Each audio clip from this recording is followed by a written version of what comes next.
I had an idea for a show, but first I needed a table, backdrop, and a host with a microphone. That's me. I'm Thomas J. Beleza, and this is Let Me Be Round With You, a show where discussions are explored through civil conversation. So I found 4 people I like and decided to see where today's topic goes in hopes we can inspire positive dialogue. Welcome to an episode of Let Me Be Around With You, a roundtable discussion about topics some might consider controversial, polarized, or even at times fun for our panel. Which brings us to today's episode, which is focused on a transgender world and how the term grows each year in our vernacular. I'm Thomas J. Beleza, and I'll be your moderator for this exchange. I'm joined by 4 amazingly beautiful people today. That's right. Look at these gorgeous people. We got Chris Bauer, we got Gabby Faye, Brian Racky, and of course, Stina Babarowski. What is up? Why don't you tell me a little bit about yourself, Chris Bauer? Hey, I'm Chris Bauer. I'm living out in New York. I forget what the outside looks like, but I do have fond memories of it. Pleasure to be here. You know what? I really appreciate that kind of language. By the way, I'm happy that you're here and that you live in Brooklyn, I know. So we might hear some fire trucks, and I miss it. I'll be honest. I miss the sound of... I don't know what that was. All right, we're going to go to Gabby Faye, one of the people that I can give a handshake to and say, wow, that's a nice handshake. Tell us a little bit about yourself, Gabby. Oh, that's fine. I was just making jokes about my strong handshake anyway. I'm Gabby Faye. I do indeed enjoy the healthy lifestyle, which includes working out. So thank you for that, Thomas. I'm an actor-producer located just outside of the Big Apple. I believe in finding adventure in life, new experiences every day, and I am not ashamed to play on the playground. Well, she's from outside the Big Apple. I'm from outside the Big Orange, which doesn't make any sense because I'm over here by the cornfields, but I'm not going to tell you where that is because I'm crazy, just like Brian Racky. Why don't you tell us a little bit about yourself, my good friend? Hey, I'm Brian Radke. I'm an actor, a writer, a coach. I live in Astoria, New York, and I really, really, really would like to just go out to dinner with friends. I know. That would be the greatest feeling. If I went to dinner with my friends, it would be the loneliest time I've ever had. Anyway, moving on to one of the most lovely redheads I have ever met, Stina Babarowski. Tell us a little bit about yourself. Christina Stina Bobrowski. I'm in New York as well, Long Island specifically, where all the Yentas are. I'm an actor, singer. I'm a U.S. Navy sailor. And I'm very proud to be here. Thank you for having me, Tom. It's my pleasure. And just a fun fact, I used to be a sailor. I was there for like 3 or 4 days until my father realized he forgot his wallet on the boat he left me out at sea with. All right, let's move on to something exciting. This episode is something I've been wanting to talk about for a long time, and I'm glad that I have this platform to really present the position of today's episode. Now look, transgender people have been around long before the year 2021. Lili Elbe, I hope I said that name right, was the first known recipient of male-to-female sex reassignment surgery in Germany, 1930. I believe they made a film on it called something or other. I'll get back to you on it. The idea that people are just coming out now is an ignorant truth. Because transgender, homosexuality, heterosexuality, even polyamory have been around our civilization since the beginning of civilization. It happens, it is, it's something that, we become more visual over the years because we are feeling a freer society allowing us to express who we are as people and what we care about and what drives and motivates us. As well, it should, because with any way of life, sexuality, or existence, we need to be our truth. Now, in today's episode, the position we want to focus on is understanding how the word, wants, and laws of transgender have affected us as a society when is an action considered too far? And how is it important that we are affected positively or negatively based on others' choices? Now, today's subject 1, I want to define what a transgender person is as per the dictionary, because some people don't know. There's transgender, there's transsexual, there's all these different variations. So we are going to define it so we understand what we're talking about in the show. Transgender people have a gender identity or gender expression that differs from the sex that they were assigned at birth. Some transgender people who desire medical assistance to transition from one sex to another identify as transsexual. This is identifying that a transgender person expresses they are a different sex than assigned at birth, and the transition into another sex is indeed transsexual.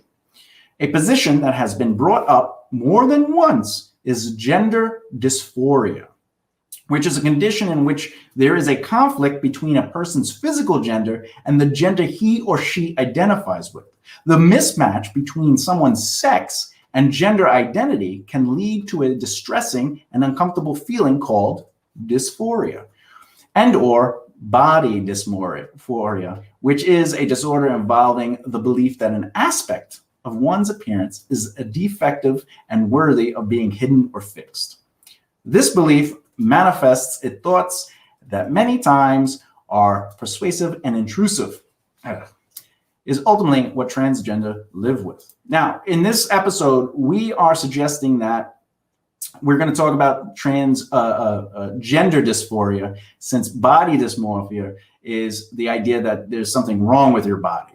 Gender dysmorphia is usually categorized as somebody who's transgender because they feel uncomfortable in the body that they are in when they were assigned as a child. Now, Chris, we're going to start with you. Staying with a focus on the word transgender as defined above, we will stick with gender dysphoria, as mentioned earlier, as it pertains to the idea a person is in conflict with their physical gender and what gender they identify with.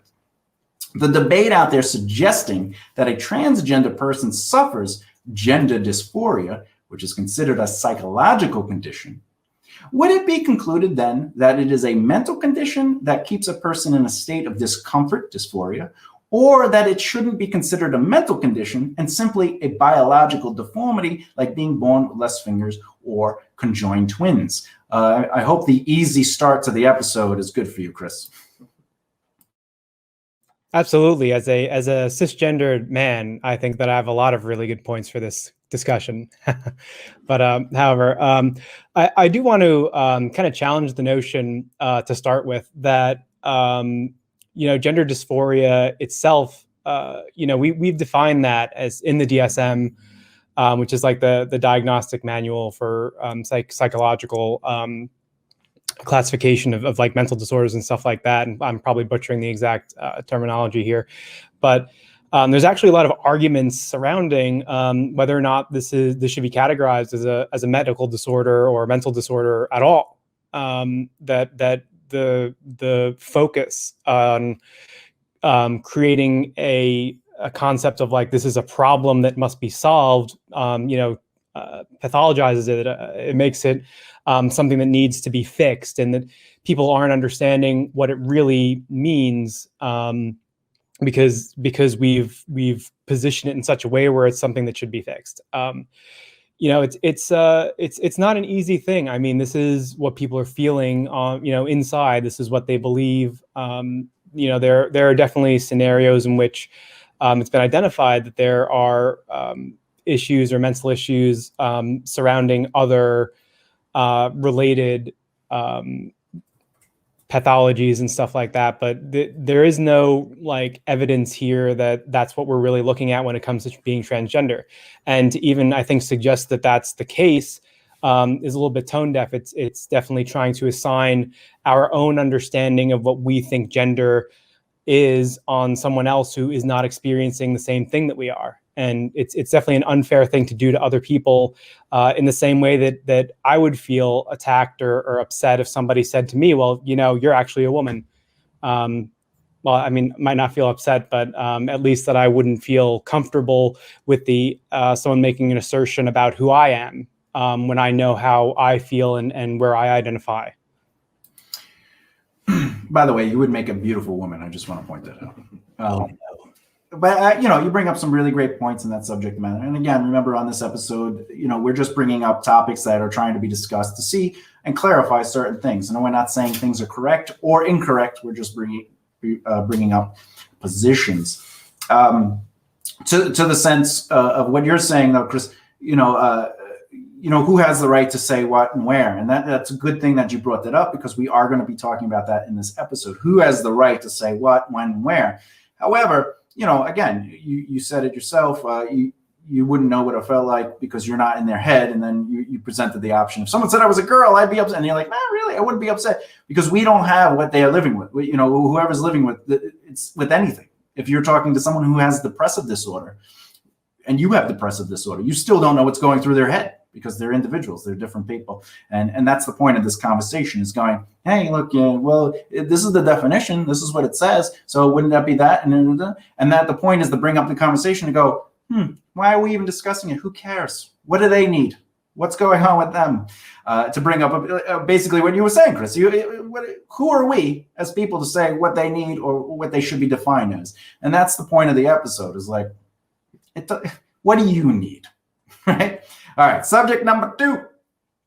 In Canada, they passed a law for transgender individuals. Jordan Peterson has been publicized publicly, a public advocate, and is often associated with this particular debate, that one should not be conformed to a language use or suffer jail time, fines, or any other punishment for using the wrong pronouns. The reality of the argument, explained by Cheryl Malin, director of the Aspen Center for Constitutional Rights at the University of Toronto, told AFP, if it's just the pronoun, not much is going to happen. This is for the equality of human rights and discrimination or hate crimes, and less about, oh, you called me a girl or a boy, when that is incorrect. So that's the argument that Jordan Peterson is bringing up, that we shouldn't be forced or controlled to have to say certain pronouns and then be punished for it. However, according to the law in Canada, you're actually not punished for using the wrong pronoun. You're punished for discriminating because of the pronoun and or attacking them because of the pronoun. So it's a hate crime, and not necessarily, oh, hey, ma'am, I'm a dude, oh, you're going to jail. It doesn't work that way. Gabby, no human being on this planet should ever feel devalued through discrimination or violated through the act of hate crimes. As the law states, one will not go to jail or be criminalized for saying someone is a male when they recognize themselves as a female. Should there be a law that holds people accountable for stating the proper gender or a person in our society? Hi, yes. I don't think that a law putting people in jail for that is really necessary. It's like people don't go to jail for calling you a name or saying something offensive, whatever context it's in. So I think there has to be a line here. I think that, like, lately society has become very sensitive to a lot of topics, which in a way is needed, right? There are a lot of issues that are going on in today's world that do need to be addressed. But if you're calling someone by the wrong pronoun, first of all, especially if it's, for example, if you've known somebody your whole life as a female and they've transitioned to male, it's like a mind, you know what I'm saying? Like, I've known them my whole life, so it may be a mistake. It's something that, we also have to adjust to. But I think it's also a matter of respect. So it's like, no, this is not something that needs to be punishable by law. It's just, okay, is this a respectful person, and can they, adjust to what I need to make me feel comfortable in society? Hopefully that answered your question. Yeah, look, again, there's no right or wrong answer. It's just we're presenting our conversational perspectives, and that's the point, is how many perspectives can we bring to the table and have a civil discourse that I feel we are doing today, especially on a topic that is pretty controversial. However, we as a society for free speech should never be attacked for whatever language we use. However, we are still responsible as individuals for the language that we choose to use. Free speech means that I could say whatever I want and I won't go to jail or be killed for it. I don't know, sometimes you will, but not by the government. But it doesn't mean that you don't. You shouldn't be standing by for the response to that bad language, or the response to that lack of respect.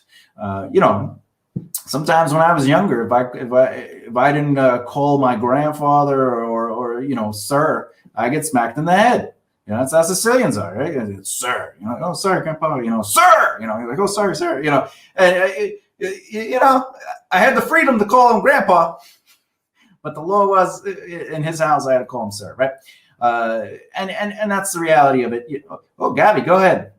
Thank you. I just wanted to add to that. Yeah, I think it's exactly what you said. Like another example is I teach part-time and I like my kids to call me Miss Gabby, but for some reason, their generation is just, they like to call teachers just by their first name, which I personally find disrespectful. So it's like the kids do that and they need a reminder. And I'm like, nah, it's Miss Gabby, you know? So I think it's like, you could take any case, any scenario and make it the same way. So so to me, it's like, okay, if it's a pronoun or it's something that you prefer to be called, right? Or if it's your grandpa, your grandfather, whoever it is, parents, sometimes you just need to reiterate it. And again, this is like sort of what maybe we've discussed in other episodes, is that it's a matter of like eliminating people in your life that don't respect you or that don't deserve to be in your circle. Yeah, 100%. I mean, if you're hanging out with people that aren't respecting your choices, or even like if I was like, I want you to be called, you know, Mr., you know, Sir Greatbeard, and no one's calling me Mr. Sir Greatbeard, I'm not going to hang out with those people. I remember very specifically, I went to support one of my friends singing, and there was 3 ladies sitting facing me. There was 3 ladies facing me. And as I was leaving, I said, hey, ladies, see you later. Now, I had already talked to them throughout the night, and I knew that they were ladies, because not that we had to discuss it, but they were ladies. But there was one person sitting with their back to me, and I wasn't talking to that person. I was talking to the 3 ladies. That's why I said, see you later, ladies. And this person stood up, and they were a woman transitioning to male. You know, they had, you know, started already growing the facial, and they have verbally attacked me and jumped in my face. I'm a dude, you know, I'm a man, how dare you? And I was like, well, your face wasn't even looking at my face. I was paying attention to the ladies. And, you know, again, you know, there's the difference between like, hey, I would like to be known as Mr. Greatbeard. And, you know, no one calls me that, so I'm going to get aggressive at the time. You know, like really assess the situation. That's how it should be with when we first say things, we don't always mean it in a negative context. However, sometimes somebody will feel it in a negative context, and what they feel is truth. And at that point, we have to acknowledge the change in ourselves, and that's called compassion. However, if you get attacked before being aware of the feelings, that in psychology is on them, not us, because they're choosing to be aggressive. And, you know, and that's where communication comes in. Anyway, subject number 3. Transitioning is a major part of the transgender community, taking their next step and bringing reality to their mind. In today's society, we see younger and younger children being helped through this particular transition way before their minds and bodies fully form. With boys, they will have major growth spurts between ages 10 and 16, on average 1 to 2 years later than when girls begin. Jody Peterson's 3-year-old Penelope was brooding and angry until one day she asked her child what was wrong. Penelope, the small child, who was assigned female at birth, was upset because everyone thinks I'm a girl, she stated. But he said children are placed on puberty blockers to treat children who are transgendering or gender nonconforming. The medications which suppress the body's production of estrogen or testosterone, especially, pause the changes that would occur during puberty. Ryan, question.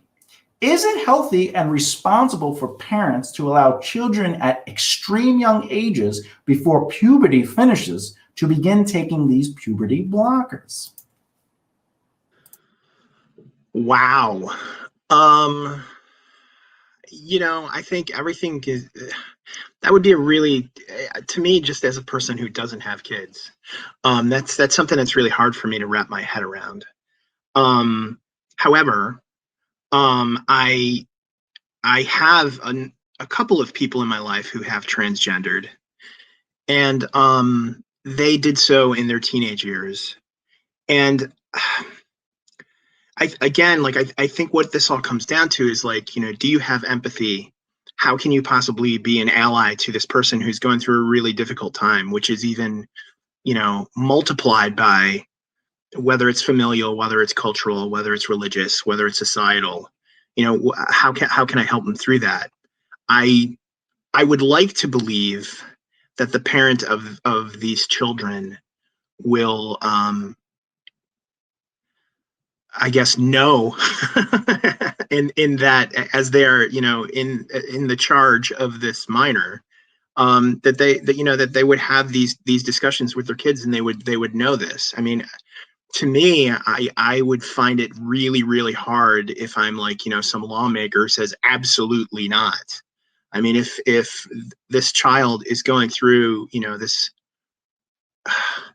I mean, unbelievable stress and strain and depression because of this thing, I wouldn't want to be the guy who, tells them that they can't.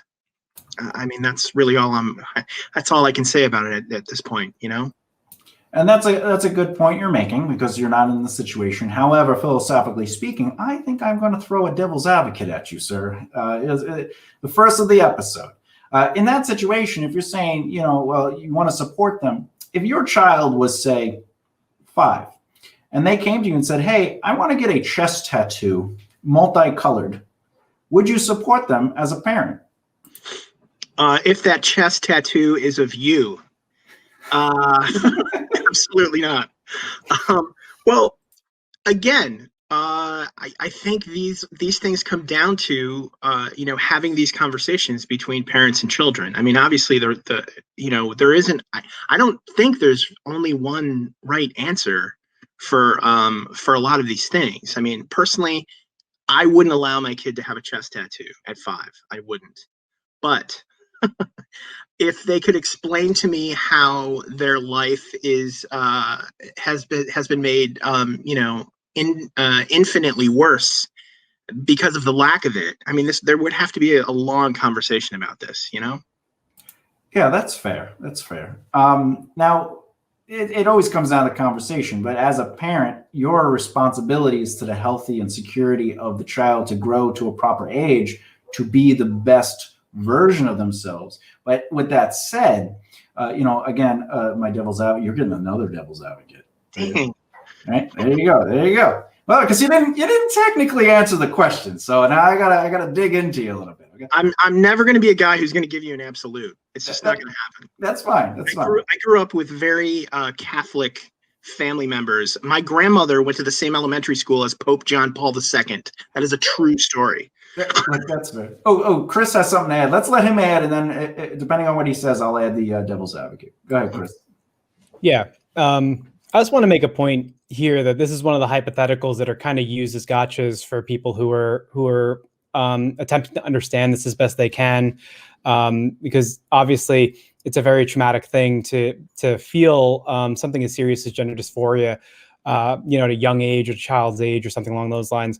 I mean, one of the questions that we have to ask ourselves ultimately is what exactly are we doing wrong as a society and as a people, where a gender identity is so forcefully applied to a child that they find themselves in the position to say that there's an issue about what gender they're identifying as. Like how bad does it really have to be? How hard are we pushing gender identities onto children that they can focus their attention on the fact that it doesn't feel right for them?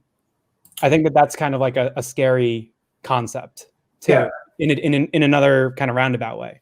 Absolutely. And, in reference to the question that I asked Brian originally, the idea isn't that we shouldn't listen to what they're going through psychologically, and we should, the understanding is that they give the children at a younger age, before they're fully developed, puberty blockers. So that's what the question is in reference to, is that we're trying to maintain a healthy growth for our child till they're a certain age, where it allows their body to develop so they can go through the transition healthier.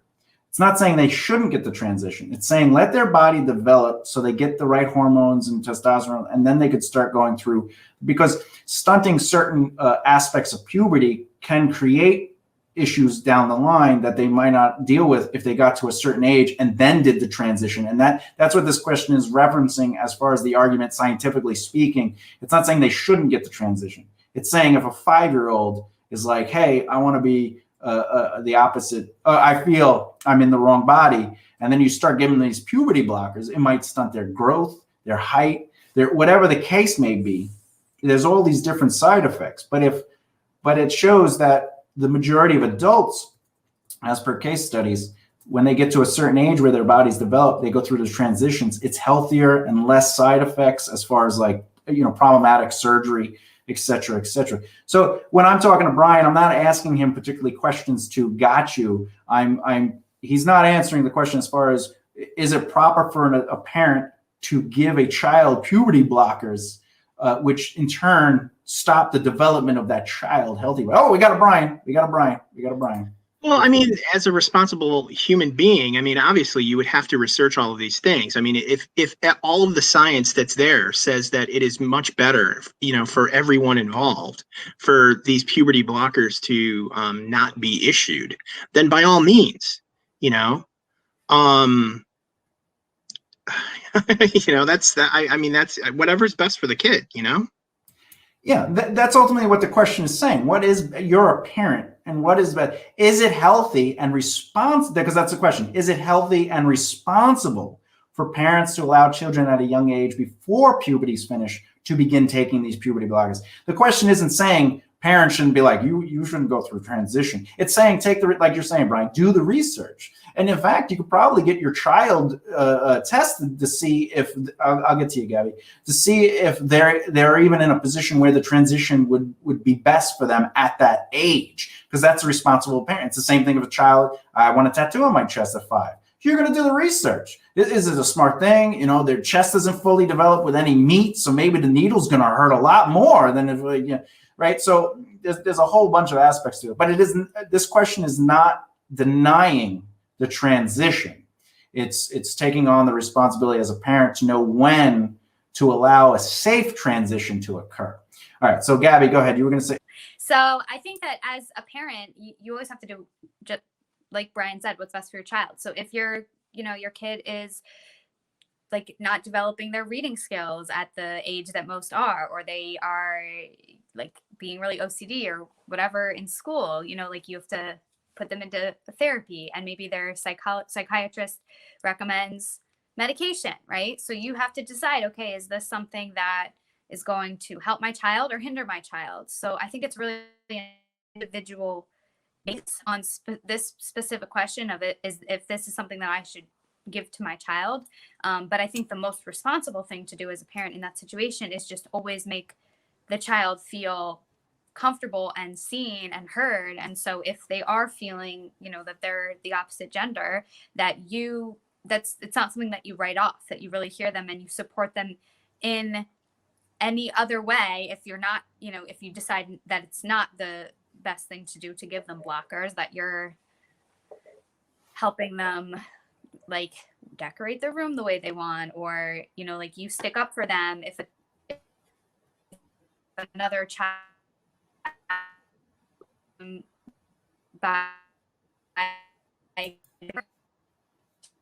Yeah, no, agreed. You're breaking up a little bit, so I'm gonna. Yeah, it's right. I'll get right to you, Stina. 1 second. If a child, you're supposed to support their wills. If a child at 5 years old is like, I feel like I'm in the wrong body, and they want to dress the opposite sex, there's nothing unhealthy about that. There's nothing unhealthy about promoting the change. In fact, Penelope isn't a transition child. He just wanted to live the life of a male at that age. And that was the compromise the mother made, giving the child the support, saying, if you ever want to do the transition, when you get to the point, you can do it. I'm here for you. But even now, you want to keep your name? Fine. You want to be treated like a boy? You're a boy in my mind. You're a boy in my eyes. We're going to put you in school as a boy. We're going to do it. So there's still that sense of support as a parent. It's just, again, that's a medical question, not so much a denier. But go ahead, Stina, what were you going to say?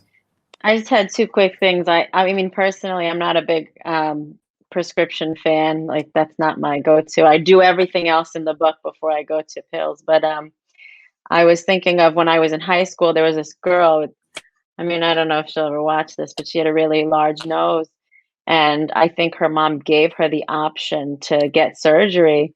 And the girl said no. But even the mom was like pushing that on her to change her physical appearance. I know some parents, if your child is like, I hate my whatever, they're not going to say yes instantly to a surgery. I just think it's along the same lines of how far a parent will go and to make their child happy. But yeah, I would not let my child get any surgery probably until they're old enough to, until they're not under my roof, perhaps. Which is a fair statement as a parent, but you're looking out for the healthy aspect of the child, not the fact that they're like messed up or broken, or like, oh, wait till you figure out if you really. You're not saying that. You're saying, the health. But even getting a nose job, doctors will not allow you to give your child a nose job until their nose develops. There is a certain age where your body stops developing as far as like, this is what I'm going to look like. And now you can alter it. I had a friend who was born very short, like very short. And they said there was an operational program they could do where they actually, first of all, they give you pills, and they also cut your legs and then raise the legs slightly, right? The bone, and then it heals, and then they let it heal strong again, and then they do it again. And you could get like 3 inches out of it, right? Over the course of like 7 years or 8 years. But they told her they can't do it now. Oh, no, it'd be best to do it now because you're young, because your bones are healing faster and being stronger. But if you did it when you were older, you couldn't do it. And that's the same thing with transitioning. Is when you're younger, it's bad for you to stop the things you need to be a healthy body so you can do the transition. So that's just a perspective of that. Also, The Danish Girl is the name of the film, and if I'm reading this correctly, it's about Lili Elbe. So it is about the first The Danish Girl. I actually own that, and I saw it. Thank you, JD, for looking that back up. I couldn't believe I couldn't remember it. It's a good movie, though. Very good movie. Moving on to the fourth subject. This is going to be for Stina. She's shutting her door. That's all right. We're not watching. We're looking at the big red. This is why I have a big red background, so people just stare at this. So if you guys are picking your nose, no one gets mad. All right. Anyway, I picked my nose. It's terrible looking. Look at it. I wish I picked a different one. All right. Some women have penises. If you won't sleep with them, you're transphobic, quote unquote, is the title to a 2019 article. The internal question of tolerance is how far it extends. We are all familiar with the old debate about whether to be tolerant requires accepting acts of intolerance that you find distasteful. But that's not what this position is about. It's about whether tolerating requires accepting genitals that you don't fancy. Consider the trans right mantra that trans women are women, quote unquote. It means that someone who feels themselves to be a woman, who says they are a woman, is indeed a woman, full stop. That person's biology is irrelevant because the idea of gender trumps the fact of sex. It's not necessary or even common for trans women to have sexual reassignment surgery. Some women have penises. Get over it. That's basically the summary of that article. Stina, I'd like to ask you, this idea raises many questions, including about sexual attraction. If a heterosexual woman attracted to men with male bodies and genitalia, should they consider sex with a person who did not have such a body or such genitalia?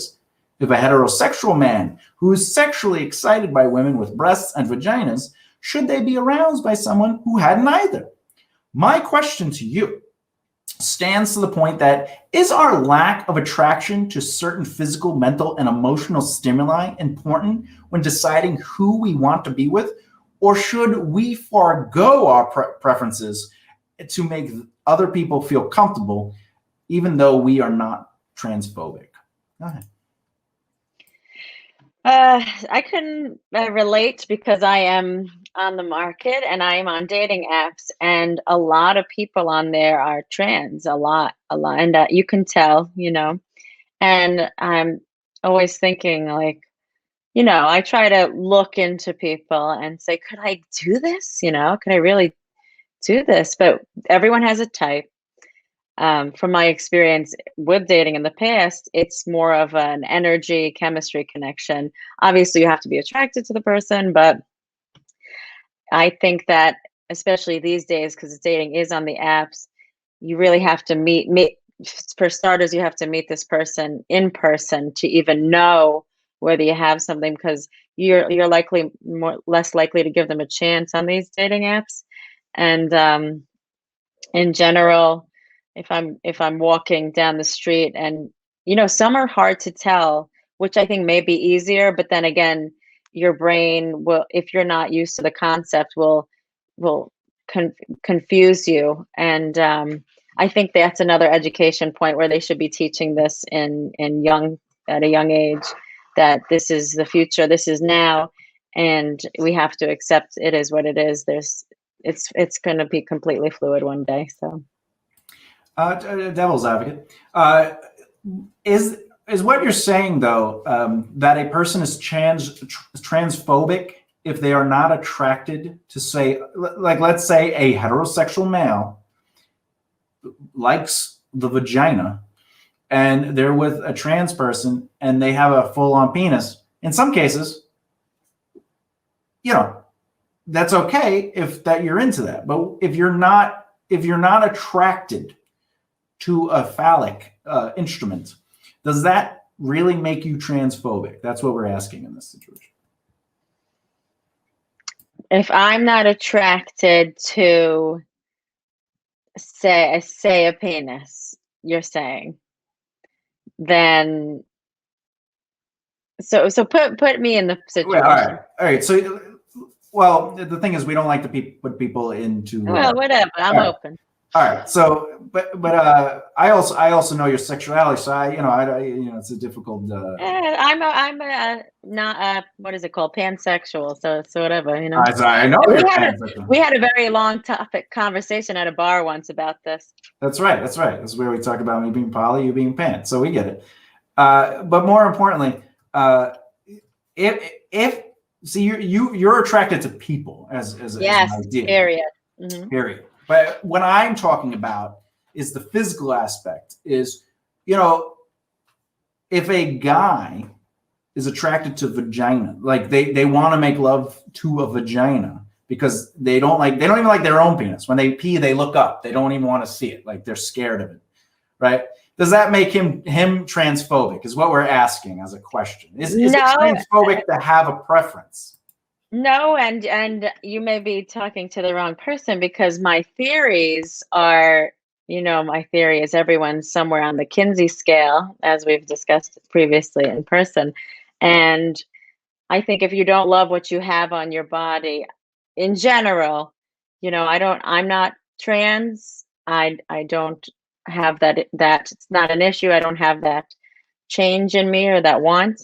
I think to love your body and love yourself first, I guess, unless you're trans, and then I'm not sure, because I'm not in that it's not a predicament, but I'm not in that situation. So I don't think you're transphobic. No, I mean, I think you should do more with self-love for sure.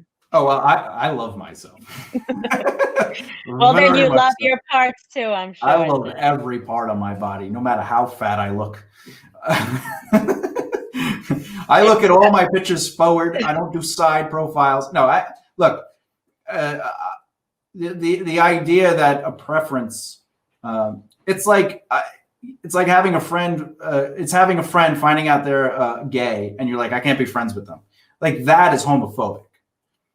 Right? But if that person is gay and you are straight and they go, I want to have sex with you, and you go, well, I don't want to have sex with you because I'm straight, and and they're like, well, you're homophobic, That's what the context of this question is. Like, how can not wanting a certain preference make you phobic of something? You know. Well, phobic is a fear, right? So Yeah, but I'm not scared of a gay person.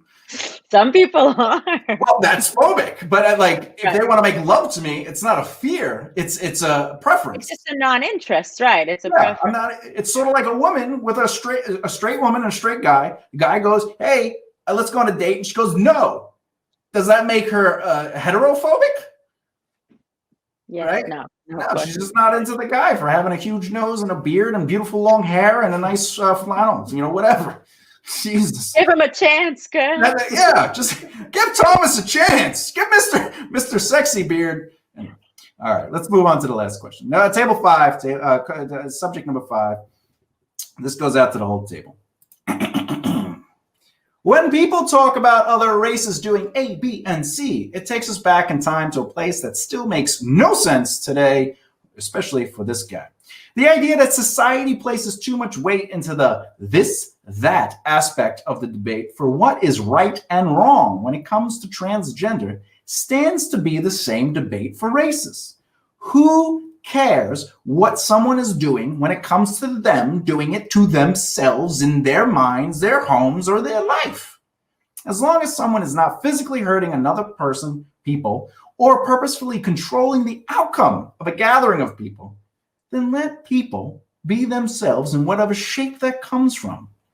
The question to the table, as always, why does society feel a sense of ownership in controlling the majority of people thinking, living, feeling, and acting differently than outside what is considered quote-unquote normal, when normal is being your truest self? Let's go to Chris first. Chris, go ahead. What do you got to say to that? I think that in general, society, or at least the way that we handle kind of social events, control is kind of like a given, right? Like we're always trying to control. We're always trying to make sure that we have an understanding of what's going on around us, and you know, government structures, you know, having a police force, even information now is largely you know, observed from multiple different kind of angles. Everything that we're doing is logged. Control is a very human, like a very core human desire, because it means that you can reduce the variances of what's happening around you. I mean, even in your own, you know, home or whatever, you want to have control over what's going on, and you want to make sure that, you know, you keep kind of everything, all of your ducks in a row, and you definitely don't want your cats playing on the tower behind you while you're talking. However, sometimes you can't control everything. But I think that it's just kind of in the nature of things, because control does mean safety in a lot of cases. And because of that, we find things that we can't control, or things that don't really make sense to us, to be kind of difficult to deal with. And because of that, I think that the result of it is some very unhealthy kind of behaviors, and some very unhealthy outcomes from the perspective of like let's enforce normalcy on others. Meowsers, you bring up a good point. I just, by the way, I love your cats, but listen, Professor, everything you say is very good. You know, like we try to find ways to feel safe, and therefore we lose some of our freedoms in that sense by saying, all right, I'll let other people be in control of my behavior to police me, to make sure I'm doing the right things. However, that comes to certain behaviors, you know, to give a side to that. That's talking about certain behaviors. You know, like we made a societal, you know, pact with each other. I will not kill you. You don't kill me. I won't steal from you. You don't steal. Right? There's certain like social cues that we agreed upon without having a deep conversation about it. You know, as we grow up, we go, I don't want to kill this person. I hope they don't want to kill me, right? But when it comes to, like, let's say, you know, someone's policing me for liking the color red, and now I can't use red. Like, it's the same sense of I want to love a girl, or I want to love a guy, or I want to be gay, I want to be a trans, I want to play football. And now imagine one day society's like, hey, You can't play football because you're a girl. Well, isn't there now a female football kicker in like a college or something like that, right? You know, the idea to police what we want to try in this situation is asking that question.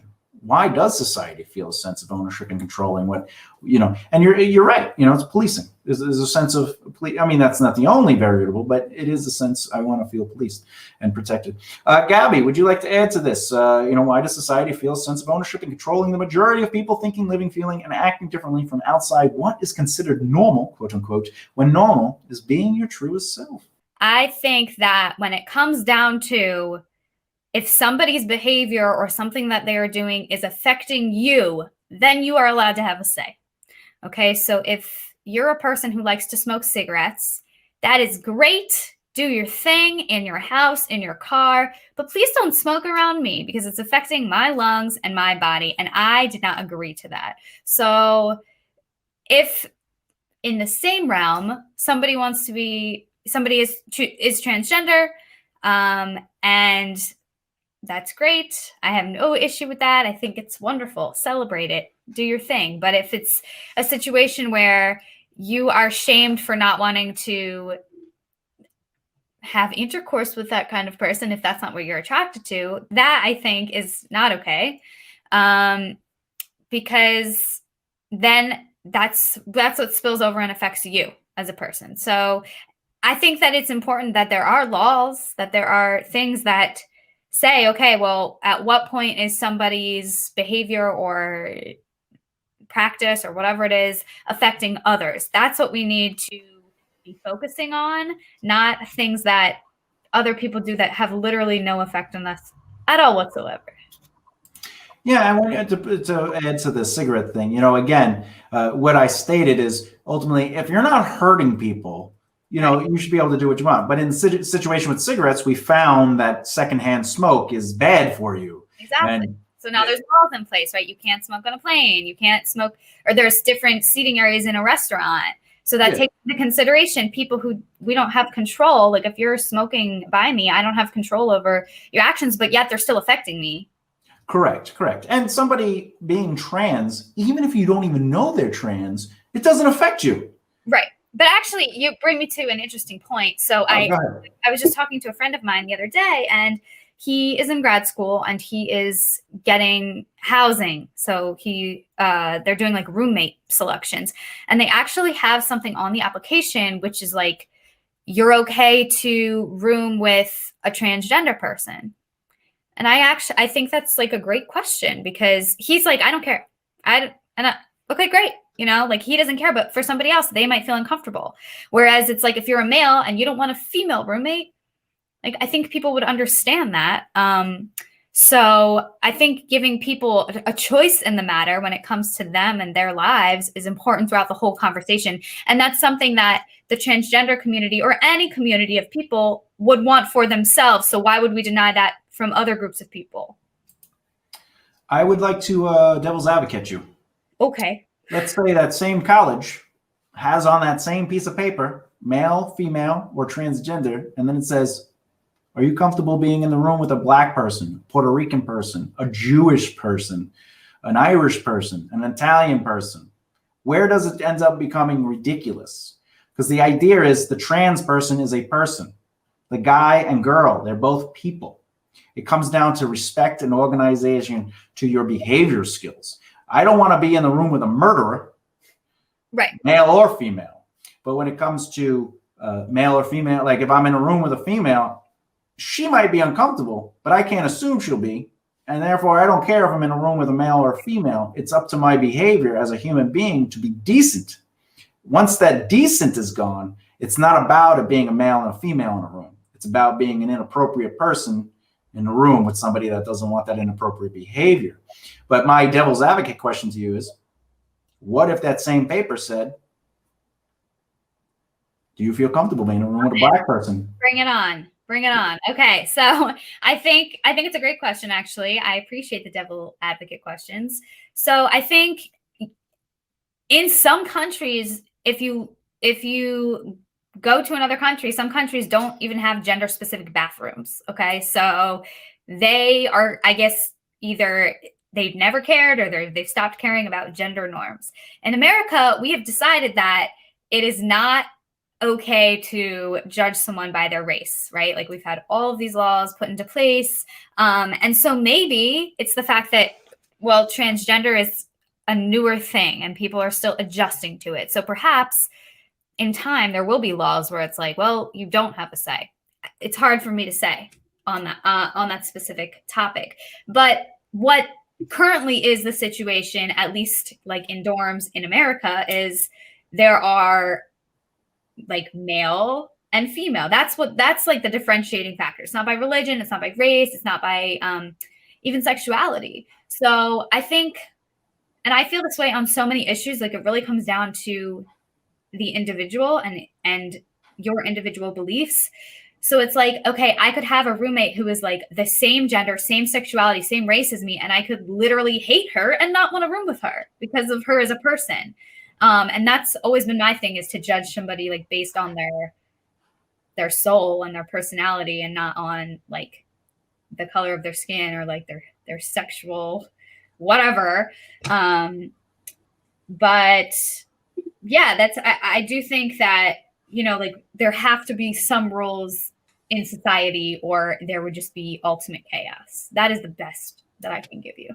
Well, yeah, the policing aspect of rules, you know, don't harm people, don't destroy people's purpose. But the question that we're asking is, why does society feel a sense of ownership? Like in the moment of, you know, this is what I'm comfortable being with in a room, that's discrimination, that's a phobia, right? That's a preference, right? However, but it's like, okay, if there are two separate bathrooms, male and female, right?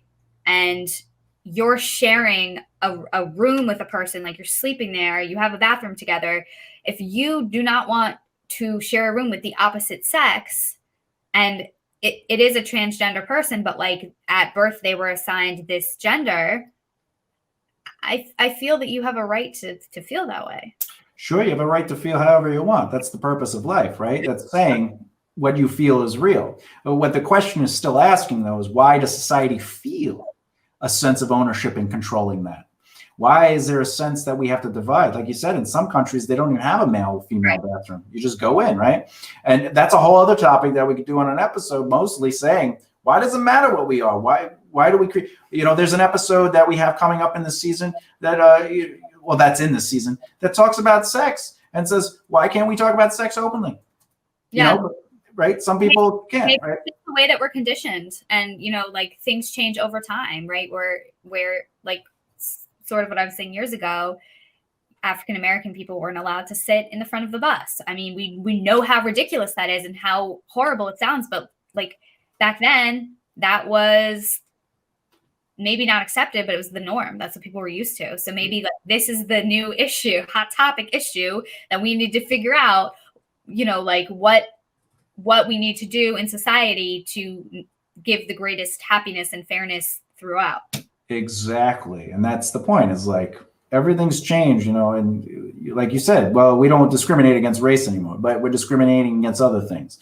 And there's a sense of control in society that says, well, all right, blacks and whites can hang out, but transgender and normal people, quote unquote, can't hang out. Like that's an insane statement.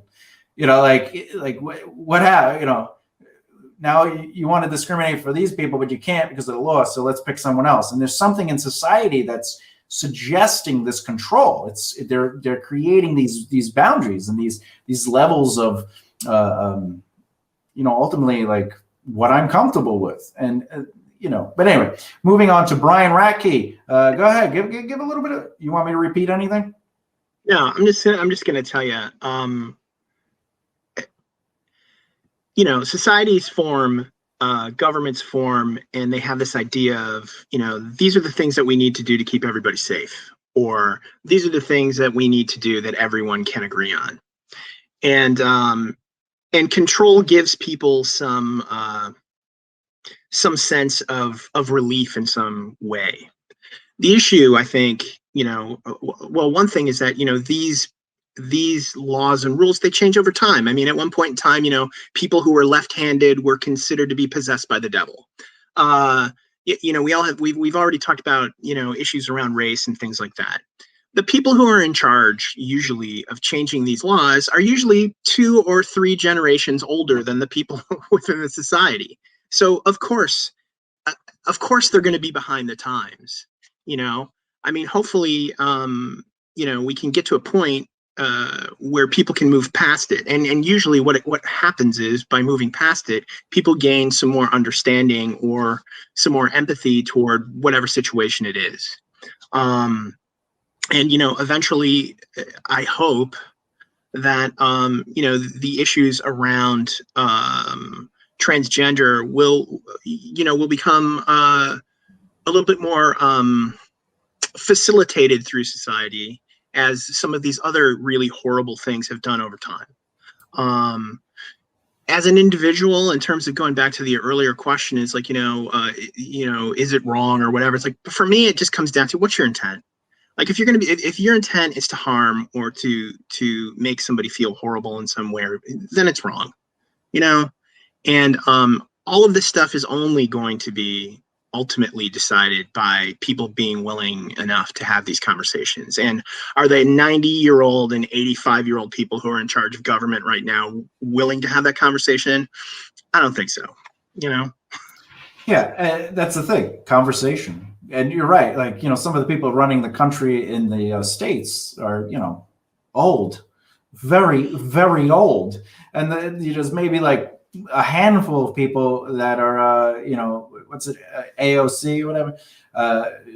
You agree or disagree with her. She's younger. Finally, we have at least a younger voice, right or wrong, whatever her position is. We have a younger voice. All right, great. Then we have the other lady. Actually, a whole bunch of people, and a transgender was elected. So I think they just got reelected, to be honest. Who? Donna Caron. Donna Caron, right? And my New York accent just came out there. Holy crap. Hey, I'm from Long Island. This is what happens, But that's the point. We got to get younger people. We got to get, elevated, evolved minds. I remember, go ahead, Brian. Well, and just like I'm saying, it's like, the next generation that comes in, I mean, obviously the ideas of race being an issue, or, any other things that have happened the time before. It's like, they're entering in this new into this forum with, okay, these things aren't a problem anymore, whereas somebody who's 95 was like, I still have issues about that bus thing that happened. It's really ridiculous. It is insane. It's the generational gap is ridiculous. I dated a Black Puerto Rican girl for 5.5 years, and at one point, my grandmother, who's very old at the time, was like, I just want you to know, I don't care that you're dating one of those colored people. I just want you to be happy. And in my head, I'm like, that's racist. But at the same time, I was like, that's at least somebody making a step forward. I appreciate it, Grandma. But like at the same time, it doesn't make what she said right on any level. Because it was like well, you're happy, so it's okay, and it's like, and my point being too, it's like, what was the intent? The intent wasn't to be a certain thing. The intent was so that there was an understanding between the two of you and what she wanted that was best for you. I think intent is an important part of these conversations. Yeah, exactly. Because again, sometimes with our training, our prejudice, our discrimination, it's trained. And we still have the verbiage and the textuality of the subject matter. It kind of directs us, even when we're trying to do right. When we're trying to say right, we're still, there's a really funny joke, but John Mulaney does. He goes, he talks about how he was supposed to do a hosting gig. And they're like, oh, you got to take the word midget out because it's worse than the N word. And he goes, that's not true. I can prove it. One of the words we're saying. The other is the N word. Like we can say midget, it's not as bad, anyway. All right. So moving on, Christina Babarowski. Why don't you have any, anything to say to this? Go for it. As I say probably every episode, it all comes down to education and self-love. Obviously, there's culture in there as well. And every little, and especially as we grow into the future, things are becoming more niche. So really education is more important than ever. And thank God for social media in that way, that people can see, oh, these people are living, oh, I could relate to them, even though we have such different lives. Control is a separate issue. I think control, it could be a family dynamic, right? To keep the culture in the family. It could be reputation. It could be classism. It could be, there's so many things. It could be the control aspect of it. But yeah, I'm getting off track. But yeah, that's pretty much what I have to say. Well, that was beautiful what you had to say, and everything everyone's been saying tonight. It's great. And again, this show is about opening up the dialogue to have these conversations, to normalize the ability to discuss certain topics civilly. Instead of fighting, you're wrong, I'm right. No, you just hate people because you think. No, just talk about perspective, positions, and create those opportunities to have an open dialogue. And hopefully, people hear us talking. And obviously, it's not going to change the world just from a 30-minute show. But hopefully, people hear us talking and say, I want to have a conversation like this with my friends and just kind of expand our verbiage. But with that said, like always, thanks for coming on to enlighten our audience, my lovely guests, my wonderful peeps. Because honestly, I'm beyond delighted and grateful to even have a group like you guys and ladies and everybody to come on and have these discussions in a civil way. And I want to say thank you, Carissa Bauer, Gabby Faye, Brian Radke, and Christina Bobruski. I love her last name, by the way. I'm butchering it, but I have to. I just like the It's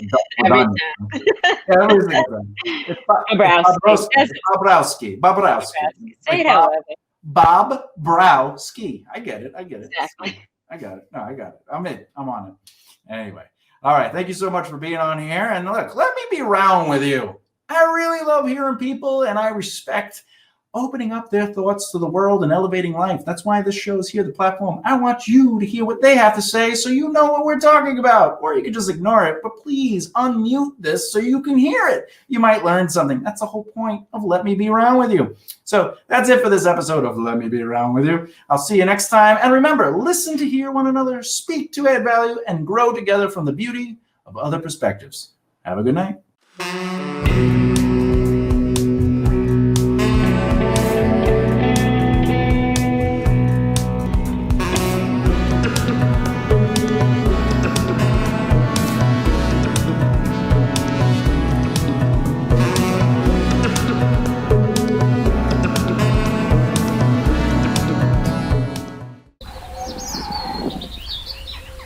Oh dear,